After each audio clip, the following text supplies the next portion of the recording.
Bonjour à tous, aujourd'hui je vous propose une recette de mousse au chocolat à l'aquafaba.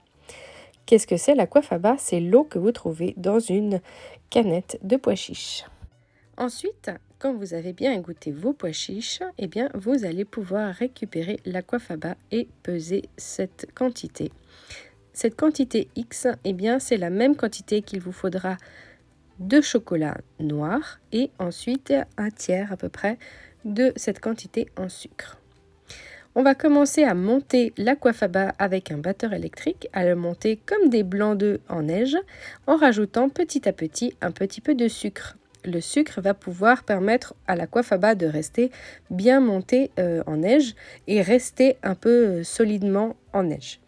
Donc on commence sans le sucre et petit à petit on va verser une cuillère à café par-ci, une cuillère à café par-là.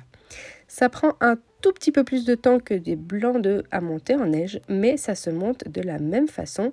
Donc on va commencer tranquillement et puis ensuite on va pouvoir en même temps faire des petites pauses et mettre le chocolat à fondre au bain-marie ou alors au micro-ondes 30 secondes par 30 secondes en remuant à chaque fois pour que le chocolat ne carbonise pas.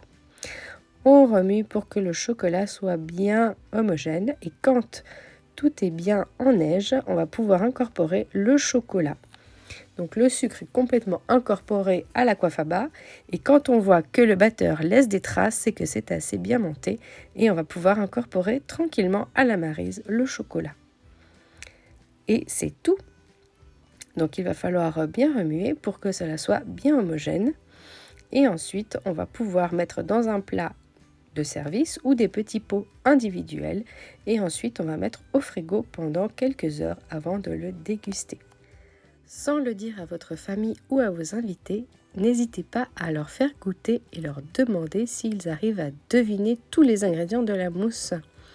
Je parie que s'ils ne sont pas véganes, ils ne trouveront pas que votre ingrédient principal est l'aquafaba.